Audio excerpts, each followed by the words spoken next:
Soybean कापसाला दरवाढ देण्यात यावी, शेतकऱ्यांना कर्जमुक्त करण्यात यावं, पीक विमा देण्यात यावा यासह विविध मागण्यांसाठी शेतकरी नेते रविकांत तुपकर यांचं अन्नत्याग आंदोलन राजमाता माँसाहेब जिजाऊंचं जन्मस्थान असलेल्या सिंदखेड राजा या ठिकाणी राजवाड्यासमोर गेल्या खरं तर 2 दिवसांपासून सुरू आहे। 4 सप्टेंबर पासून हे आंदोलन सुरू आहे। या आंदोलनाचा आजचा 3रा दिवस आहे। आंदोलनाला शेतकऱ्यांचा मोठा पाठिंबा मिळतोय। शेतकऱ्यांना न्याय मिळेपर्यंत अन्नाचा कण खाणार नाही, जीव गेला तरी चालेल, तुपकरांनी असा एल्गारच पुकारला आहे।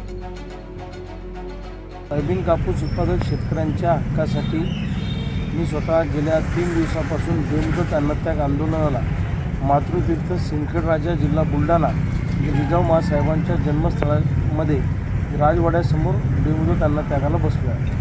आजचा माझा बेमुदत अन्नत्यागाचा 3रा दिवस आहे। अजूनपर्यंत सरकारने काही हालचाल केलेली नाही। सरकार फक्त दुरून सगळं बघतं आहे आणि पहिल्या दिवशी अन्नत्याग आंदोलनाला बसलो।